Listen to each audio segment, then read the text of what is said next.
Hello बच्चों, welcome to my YouTube channel GDS study by Saumya Agrawal. तो बच्चों, आज हम लोग फिर से मॉलिक्यूलर बेसिस ऑफ इनहेरिटेंस के क्वेश्चन को सॉल्व करेंगे, जो कि नीट में प्रीवियस ईयर में आ चुके हैं। तो हम लोग कंटिन्यू करेंगे इस सीरीज को। ठीक है, आप लोग क्वेश्चन को सॉल्व मेरे साथ करते जाइए और छोटे छोटे नोट्स भी बनाते जाइए। और क्वेश्चन को सॉल्व करने का मतलब होता है कि आप क्वेश्चन सॉल्व करिए, साथ में अपनी थ्योरी जो भी एनसीईआरटी में है और जो भी नोट्स आपने बनाई है उसको आप रिवीजन करते जाइए। ठीक है, तो आइए हम लोग स्टार्ट करते हैं। तो 43 क्वेश्चन हम लोग देखते हैं बच्चों। 43 क्वेश्चन कह रहा है 43 क्वेश्चन है कि बच्चों Escherichia coli about to replicate was placed in a medium containing radioactive thymidine for 5 minutes. Then it was great to replicate in a normal medium. Which of the following observation shall be correct? तो यहाँ पे फिर से E coli के बारे में बोला गया है। तो हम लोग जानते हैं कि क्या कह रहा है, यहाँ पे ये कहा जा रहा है कि इकोलाई को बच्चों इकोलाई को डाला गया है, एक मीडियम में रखा गया है जिसमें रेडियो एक्टिव थाइमेडीन है। ठीक है, रेडियो एक्टिव थाइमेडीन है जो कि 5 मिनट्स के लिए रखा गया उसे, फिर उसे बाद में उसे नॉर्मल मीडियम में डाल दिया गया। तो पूछ रहा है कि कौन सा ऑब्जर्वेशन करेक्ट होगा। तो देखो, जब भी ये रेप्लिकेशन की बात होती है तो वहाँ पे डीएनए क्या होते हैं, सेमी कंजर्वेटिव होते हैं। मतलब अगर मान लो किसी भी ईस्चेरिचिया कोलाई को अगर रखा गया हो, मान लो थाइमेडीन में, ठीक, रेडियो एक्टिव। चलो हम लोग नीचे समझते हैं। हम लोग ये है 43rd क्वेश्चन हम लोग देखते हैं कि ये थाइमेडीन में रखा गया है। ठीक है, थाइमेडीन में रखा गया है जो कि रेडियो एक्टिव है थाइमेडीन। ठीक, फिर इसके बाद कहा गया है कि इसे थाइमेडीन में रखने के बाद इसे नॉर्मल में रखा गया है। ठीक, नॉर्मल में रखा गया है। एक सेकेंड, कलर चेंज कर देते हैं। तो इसे जब नॉर्मल में रखा गया है, ये नॉर्मल हो गया। फिर उसके बाद जब सेपरेट होते हैं, तो जब ये डॉटर सेल बनाती हैं तो क्या होगा, डॉटर डीएनए होगा। तो देखो बच्चों, यहाँ पे जो थ्योरी के अकॉर्डिंग जो भी यहाँ पे बनेगा डॉटर डीएनए, वो कैसा बनेगा, सेमी कंजर्वेटिव बनेगा। यानी कि सिंपल है, कुछ कह नहीं रहा है यहाँ पे ये बोल रहा है बस कि आधा स्ट्रैंड जो डॉटर डीएनए का होगा वो क्या बनेगा, वो रेडियो एक्टिव होगा, और आधा जो होगा वो नॉर्मल होगा। तो ये आपका ये क्या हो गया, ये नॉर्मल हो गया, ये रेडियो एक्टिव हो गया पिंक वाला। इसी तरह यहाँ पे भी हो गया। ठीक, तो हमने आंसर क्या दिया हुआ है ऑप्शन में कि both the strand of DNA will be radio active. क्या दोनों डीएनए रेडियो एक्टिव होगी? बिल्कुल नहीं होगी। फिर नेक्स्ट है कि वन स्ट्रैंड रेडियो एक्टिव, ये भी नहीं होगा। फिर उसके बाद each strand half radio active, हाँ बिल्कुल, जितने भी स्ट्रैंड बन रहे हैं उसका हर स्ट्रैंड जो होता है वो आधा क्या होगा, वो क्या होगा, रेडियो एक्टिव होगा। जैसे कि हम लोगों ने देखा यहाँ पे आधा क्या है, आधा स्ट्रैंड क्या है, रेडियो एक्टिव है। ठीक है, तो इसका सी ऑप्शन करेक्ट होगा। ठीक, और फिर नेक्स्ट क्वेश्चन है कि due to discovery of which of the following in 1980s the evolution was termed as RNA world. देखो यहाँ पे ये कह रहा है कि जब 1980 में जब डिस्कवरी हुई थी आरएनए की, तो वहाँ पे जब इवोल्यूशन हुआ था उसे आरएनए वर्ल्ड क्यों दिया गया नाम। देखो, आरएनए वर्ल्ड इसलिए नाम दिया गया बच्चों क्योंकि आरएनए के बारे में बहुत सारी बातें पता चली। जैसे कि आप को बताती हूँ, 44 का है 44, मतलब कि आरएनए बच्चों, आरएनए वर्ल्ड में ये हुआ कि ये इसमें राइबोस शुगर मिलता है। इसमें क्या देखने को मिला, राइबोस शुगर बहुत सारे देखने को मिला, जो कि इसके स्ट्रक्चर में C1 C2 कार्बन में OH ग्रुप होता है। और ये राइबोस शुगर जो है बच्चों, ये बहुत ही एक्टिव मॉलिक्यूल है। एक्टिव मॉलिक्यूल, बहुत ज़्यादा एक्टिव मॉलिक्यूल था ये। इसकी वजह से ये अनस्टेबल है। ये अनस्टेबल होता है और एक एंजाइम की तरह काम करता है। मतलब इसमें एक एंजाइमेटिक एक्टिविटी होती है, जैसे कि इसमें ये किसकी तरह एक्ट किया, एक्ट एज एंजाइम। ओके, जो कि एक एंजाइम है ribozyme.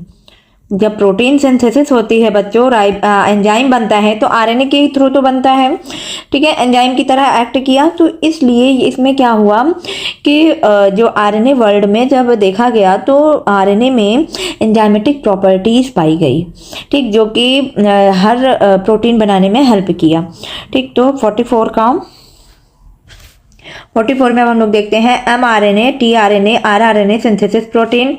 No, in some virus RNA genetic material, इसके हिसाब से ये भी नहीं है। And some RNA have enzymatic properties, बिल्कुल कुछ आरएनए में एंजाइमेटिक प्रॉपर्टीज देखने को मिली, ठीक है, जो एक्ट किया, ठीक, एंजाइम की तरह एक्ट करते हैं।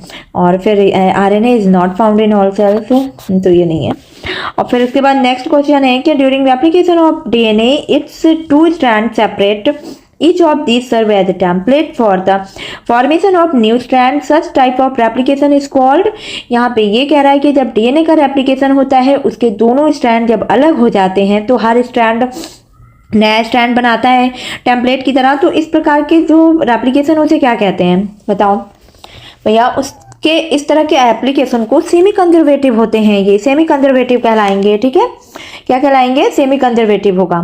ओके, मतलब एक जब डॉटर डीएनए बनेगा मॉलिक्यूल तो क्या होगा, एक स्ट्रैंड पैरेंट डीएनए का होगा, दूसरा, तो इस वजह से इसे क्या कहते हैं, सेमी कंजर्वेटिव बोलते हैं, ठीक है। नेक्स्ट क्वेश्चन है one of the similarities between DNA and RNA is that both. तो यहाँ पे दिया हुआ है कि हमें बताना है कि डीएनए और आरएनए में सिमिलरिटीज कौन सी क्या क्या है सिमिलरिटीज, ठीक है। तो इसके हिसाब से देखें, are polymer of nucleotides are capable of replicating, have similar sugars and have similar pyrimidine bases। देखो बच्चों, डीएनए एंड आरएनए में यहाँ आर पॉलीमर्स ऑफ न्यूक्लियोटाइड, तो यहाँ कह रहा है कि डीएनए और आरएनए क्या न्यूक्लियोटाइड के पॉलीमर्स हैं, बिल्कुल करेक्ट है।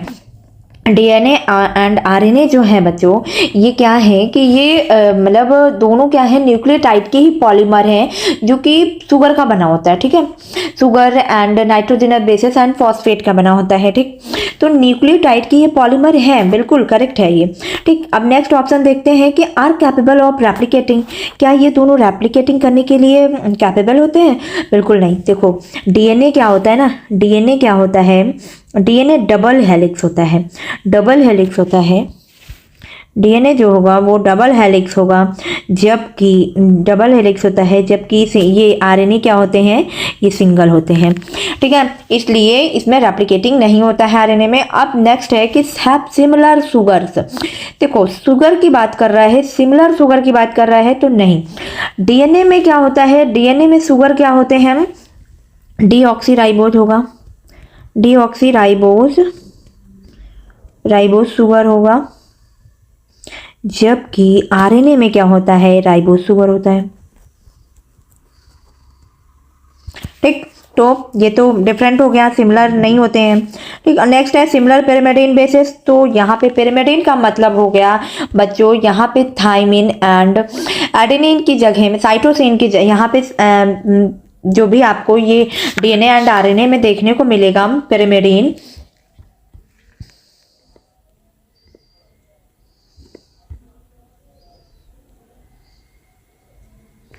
पिरिमिडीन जब आपको देखने को मिलेगा तो ये साइटोसिन, कहाँ मैं लिख रही थी, एक second, pyrimidine, cytosine and thymine, ये किस में मिलेगा, डीएनए में देखने को मिलेगा, जबकि आरएनए में क्या देखने को मिलता है, वहाँ पे साइटोसिन तो होगा बच्चों, बट यहाँ पे थाइमिन नहीं होगा, उसकी जगह में क्या होता है, यूरेसिल होता है, ठीक। तो ये भी गलत हो जाएगा, ये भी गलत हो जाएगा, ये भी गलत हो जाएगा, बस कौन सा ऑप्शन सही होगा, first option is the correct, are polymers of the nucleotide. And next question है the pneumococcus experiment prove that, first है कि DNA is genetic material, RNA sometime control the production of DNA and proteins, and third है bacteria undergo binary fission, and fourth है bacteria do not reproduce sexually. तो देखो बच्चों यहाँ पे क्या है कि न्यूमोकॉकस एक्सपेरिमेंट किस से क्या प्रूफ हुआ कि डीएनए जो है वो जेनेटिक मटेरियल है। ठीक है, ये किसने दिया था? ये ग्रिफिथ ने दिया था। ठीक, फ्रेडरिक ग्रिफिथ ने दिया था कि न्यूमोकॉकस एक्सपेरिमेंट उन्होंने किया था जिससे ये बताया था कि डीएनए क्या होता है, वो जेनेटिक मटेरियल है। ठीक है, तो first option is the correct by Griffith. ठीक, ओके। अब नेक्स्ट क्वेश्चन है, in DNA when AGCT occurs their association is as per which of the following pair? DNA में जो प्यूरिन एंड pyrimidine का जो पेयर होता है वो किस तरीके से पाया जाता है? देखो,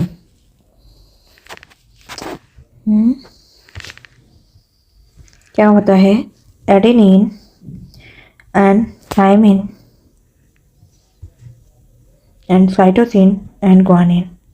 एडेनिन एंड थायमिन के बीच डबल बॉन्ड होता है, जबकि ग्वानिन एंड साइटोसिन के बीच कितने बॉन्ड होते हैं? 3 बॉन्ड होते हैं ना। ठीक, तो इस तरीके से यहाँ पे जो पेयर बनेगा वो क्या बनेगा? ATCG या GC, AC no, AG no, ATGC। तो ये option is the correct, C option correct होगा। ठीक है, एंड नेक्स्ट क्वेश्चन है कि DNA element which can switch their position are called. देखो, डीएनए एलिमेंट कौन सा है जो कि अपनी पोजीशन को स्विच कर जाता है, मूव, मतलब स्विच करके मूव कर जाए। ठीक है, मूविंग नेचर का होगा ना। तो इसमें क्या, कौन सा ऑप्शन होगा? एक्सॉन्स है, इंट्रॉन्स है, सिस्ट्रॉन्स है एंड ट्रांसपोजॉन है।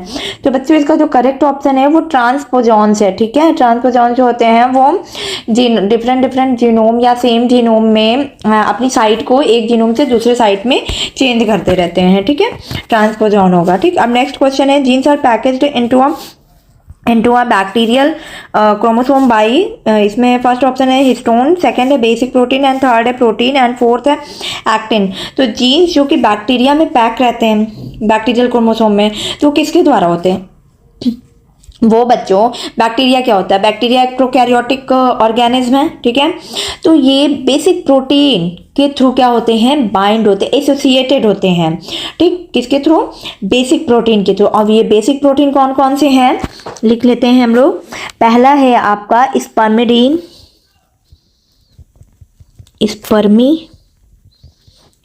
स्पर्मिडीन एंड दूसरा है बच्चों कैडरवाइन।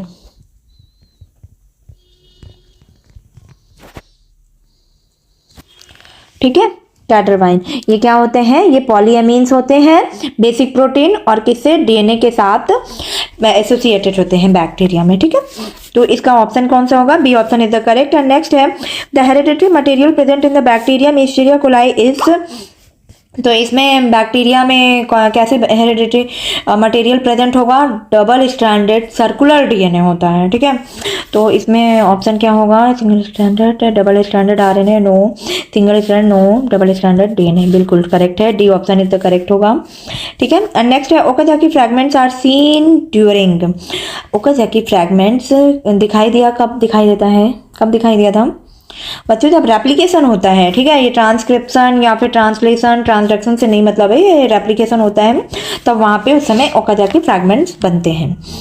ठीक, अब नेक्स्ट क्वेश्चन है 53 है कि 53 कह रहे हैं, protein helping in opening of DNA double helix in front of replication fork is. देखो, यहाँ पे क्या कह रहा है कि जब protein double helix, DNA double helix की ओपनिंग होती है, मतलब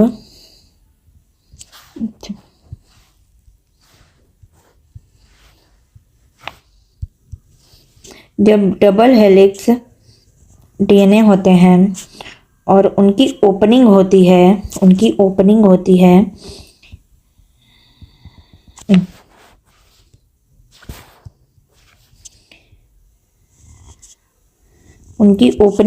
है, तो उसमें कौन सा प्रोटीन मतलब हेल्प करता है ओपनिंग में, क्योंकि रेप्लिकेशन फॉर्क बन जाती हैं। ठीक है, रेप्लिकेशन जब फॉर्क बनती हैं, रेप्लिकेशन फॉर्क, तो कौन सा किसके थ्रू बनता है? तो बच्चों ये गायरेज के थ्रू बनता है। कौन सा? डीएनए गायरेज के थ्रू। ठीक है, डीएनए गायरेज के थ्रू बनते हैं। और अब हम लोग ऑप्शन देख लेते हैं क्या कह रहा है। डीएनए गायरेज, हाँ बिल्कुल करेक्ट है ऑप्शन। ठीक है, डीएनए गायरेज ही आंसर होगा। और फिर इसके बाद दे रहा है कि डीएनए पॉलीमरेज क्या करते हैं बच्चों। डीएनए पॉलीमरेज जो करते हैं ये क्या करते हैं कि पॉलीमराइजेशन करते हैं। ये क्या करते हैं, ये पॉलीमराइजेशन करते हैं एंड क्या करते हैं, प्रूफ रीडिंग करते हैं। ठीक है, उस समय ये काम आते हैं। एंड डीएनए लाइगेज का काम क्या होता है बच्चों, ये जब ओकाजाकी फ्रैगमेंट बनता है ना, जब ओकाजाकी फ्रैगमेंट बनते हैं, फ्रैगमेंट्स, तो ये उनको जोड़ने में काम आते हैं। जैसे ऐसे था ना, ये हम लोगों ने देखे थे ना कि यहाँ से ऐसे बनता है, ऐसे ऐसे फ्रैगमेंट बनते हैं, तो यही बाद में ये फ्रैगमेंट्स को जोड़ने में कौन आते हैं, लाइगेज काम आते हैं। ठीक है, लाइगेज काम आते हैं। ठीक, एंड टोपोआइसोमेरेज क्या करते हैं, ये सुपर कॉइलिंग को रिमूव करते हैं। सुपर कॉइलिंग यानी कि ये डीएनए का ये जो पार्ट होता है ना, इसको रिमूव करते हैं। जब ये सुपर कॉइल्ड होने लगती हैं स्ट्रैंड, तो वहाँ पे ये क्या करती हैं, ये रिमूव सुपर कॉइलिंग।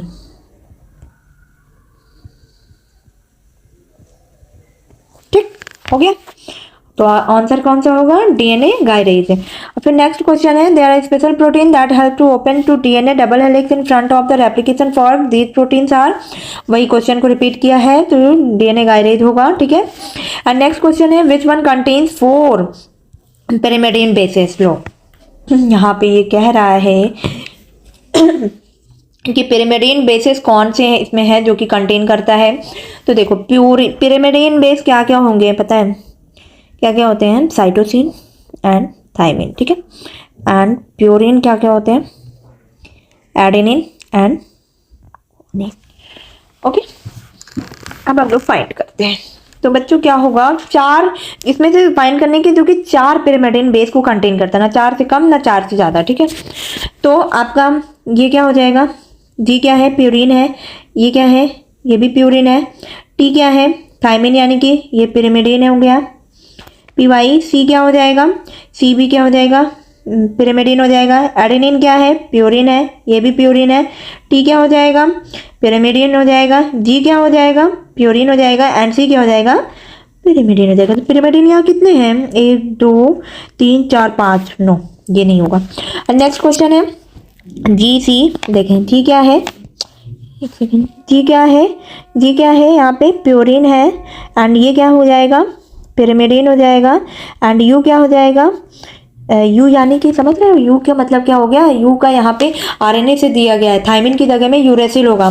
ठीक है, तो इसमें हम यू भी लिख लेते हैं। ठीक, pyrimidine, तो ये क्या हो जाएगा, pyrimidine हो जाएगा, एंड ए क्या हो जाएगा, एडेनिन यानी कि प्यूरिन हो जाएगा, एंड जी क्या हो जाएगा, प्यूरिन हो जाएगा, ए क्या हो जाएगा, ए क्या हो जाएगा, प्यूरिन हो जाएगा, एंड सी क्या हो जाएगा, हाँ सी क्या हो जाएगा, pyrimidine हो जाएगा, एंड ए क्या हो जाएगा, प्यूरिन, एंड ए प्यूरिन। तो यहाँ कितने pyrimidine है भैया, यहाँ 3 हैं, 1 2 3। ठीक, ये नहीं होगा। अब नेक्स्ट है कि यू ए, तो ये क्या हो जाएंगे, ये हो जाएगा आपका pyrimidine हो जाएगा, ए क्या हो जाएगा, प्यूरिन हो जाएगा, जी क्या हो जाएगा, प्यूरिन हो जाएगा। ठीक, एंड सी क्या हो जाएगा आपका, pyrimidine हो जाएगा, पी वाई से लिख रही हूँ मैं। ठीक है, pyrimidine को, एंड जी क्या हो जाएगा, जी क्या हो जाएगा, जी क्या हो जाएगा, प्यूरिन हो जाएगा, जी क्या हो जाएगा, प्यूरिन हो जाएगा, यू क्या होगा, pyrimidine, एंड ए क्या हो जाएगा, यहाँ पे प्यूरिन हो जाएगा, एंड ए प्यूरिन हो जाएगा। तो यहाँ कितने हैं, 1 2 3, यहाँ पे भी 3 है, तो ये भी इनकरेक्ट होगा। ठीक है, ये भी क्या होगा, इनकरेक्ट होगा, इसका मतलब लास्ट वाला होगा। ये देखते हैं लास्ट वाले में क्या कह रहा है, एक सेकेंड,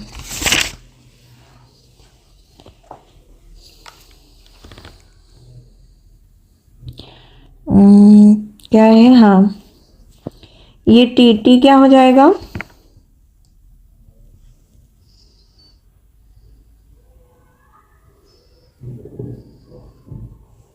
ये टी क्या हो जाएगा, मैं गलत कर रही हूँ क्या, नो नो नहीं सही है, मैंने गलत किया बच्चों। ये जो है ना, यहाँ पे 4 दे ही रहा है हमें, पहला ही ऑप्शन सही है, मतलब 1 2 3 4, मतलब यही ऑप्शन सही है, A option is the correct. Okay, मैंने ध्यान नहीं दिया, A option is the correct. यहाँ पे भी ये गलत हो जाएगा, ठीक है, डी गलत ही होगा क्योंकि थायमिन क्या है, थायमिन भी हाँ पिरिमिडीन है। जी क्या हो जाएगा, प्यूरिन है। सी क्या हो जाएगा, पिरिमिडीन है। एंड सी क्या हो जाएगा, पिरिमिडीन है। एंड टी क्या हो जाएगा, ये भी पिरिमिडीन है। एंड ए क्या हो जाएगा, प्यूरिन है। फिर ए क्या हो जाएगा, प्यूरिन। एंड सी क्या हो जाएगा, पिरिमिडीन। एंड जी क्या हो जाएगा, प्यूरिन। तो यहाँ पे कितने पिरिमिडिन है, 1 2 3 4 5, यहाँ 5 है, तो ये नहीं होगा, ठीक है, ये A option is the correct होगा। पहले ही हमें आंसर मिल गया था, काउंट करने में गलती हो गई। अब नेक्स्ट क्वेश्चन है, nucleosome core is made up of, nucleosome core is made up of. तो बच्चों यहाँ पे न्यूक्लियोसोम कितने मॉलिक्यूल को कंटेन करता है, H2A 8 मॉलिक्यूल होते हैं, यानी कि 4 पेयर में होते हैं। तो यहाँ पे H2A H2B S3 and S3 4, ठीक है, तो क्या होगा 56 का D option is the correct. And next question है बच्चों, a DNA with unequal nitrogen base would most probably be. तो डीएनए क्या होगा 57 का। बच्चों डीएनए जो होता है वो कॉम्प्लीमेंट्री बेस को मतलब नहीं कंटेन करता है बेस पेयर को, इसलिए ये अनइक्वल नाइट्रोजन बेसिस होगा। तो यहाँ पे जो होगा सिंगल स्टैंडर्ड होगा, ठीक है, ऑप्शन है, ठीक। एंड नेक्स्ट क्वेश्चन है, during DNA replication the strand separate by, DNA जब रेप्लिकेट करता है तो स्ट्रैंड जो होते हैं वो सेपरेट किसके थ्रू होते हैं, हेलिकेज एंजाइम के थ्रू, ठीक है, हेलिकेज एंजाइम के थ्रू क्या होते हैं, वो सेपरेट होती हैं दोनों स्ट्रैंड्स, जब ऐसे ऐसे होती हैं तो जब किसके थ्रू होता है, हेलिकेज एंजाइम के थ्रू। नेक्स्ट है, who prove that DNA is basic genetic material. ये किसने प्रूव किया था कि डीएनए क्या है, बेसिक जेनेटिक मटेरियल है, बेसिक जेनेटिक मटेरियल। तो हार्सी एंड चेज ने किया था, ठीक है, इन्होंने प्रूव किया था, बैक्टीरियोफेज पे एक्सपेरिमेंट किया था और बताया था कि DNA is the basic genetic material, ठीक है। एंड नेक्स्ट क्वेश्चन है, nucleotide arrangement in DNA can be seen by X-ray crystallography, electron microscope, ultra centrifuge and light microscope. तो बच्चों यहाँ पे जो आंसर होगा वो डीएनए में न्यूक्लियोटाइड अरेंजमेंट को किसके थ्रू देखा गया था, एक्स-रे क्रिस्टलोग्राफी के थ्रू देखा गया था, ठीक। किसने देखा था, इसको देखा था विल्किंस एंड फ्रैंकलिन ने, ठीक है। चलो आगे देखते हैं, the transforming principle of pneumococcus as found out by Avery MacLeod and McCarty. बताओ इसका क्या आंसर होगा, एमआरएनए, डीएनए, प्रोटीन, पॉलीसैकेराइड। भैया डीएनए के इन्होंने सिग्निफिकेंस को बताया था, बैक्टीरिया में न्यूमोकॉकस के जो एक्सपेरिमेंट किया था उन्होंने बताया था, ठीक है, कि डीएनए की सिग्निफिकेंस को बताया था और जीन के बायोकेमिकल नेचर को डिस्कवर किया था। तो इसमें आंसर कौन सा सही होगा, डीएनए, ठीक है, डीएनए के बारे में बताया था। एंड एक्सपेरिमेंटल, नेक्स्ट क्वेश्चन है, experimental material in the study of DNA replication has been. अब बताओ इस ये डीएनए की स्टडी किसमें, मतलब डीएनए रेप्लिकेशन के बारे में जो बताया था ये किसमें देखा था इन्होंने, किस पे एक्सपेरिमेंट किया था, ई कोलाई, बिल्कुल करेक्ट, ई कोलाई पे किया था, ठीक है। एंड नेक्स्ट क्वेश्चन है, E coli fully labelled with nitrogen 15 is allowed to grow in N14 medium, the two strands of DNA molecule of the first generation bacteria have. तो बच्चों ये बोल रहा है कि पहले ई कोलाई को फुली किसमें लेबल किया था, पहले उन्होंने डाला था N15 में डाला था, किसमें, N15 में डाला, N15 हैवी आइसोटोप पे लिया था। फिर नेक्स्ट उन्होंने क्या किस पे किया था, नेक्स्ट किस पे था, N14 पे। तो ये क्या बनाएंगे, इनकी पेरेंट डीएनए क्या बनेगा,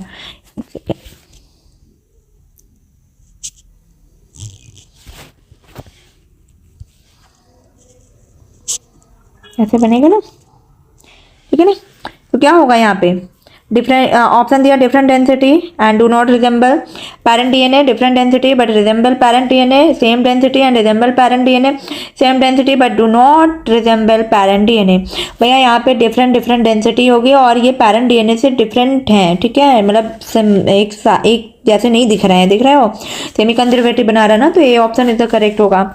एंड नेक्स्ट है in RNA thymine is replaced by, RNA में थायमिन जो है रिप्लेस करेंगे किसके थ्रू, कौन होगा आरएनए में थायमिन की जगह में, uracil, option D option is the correct होगा।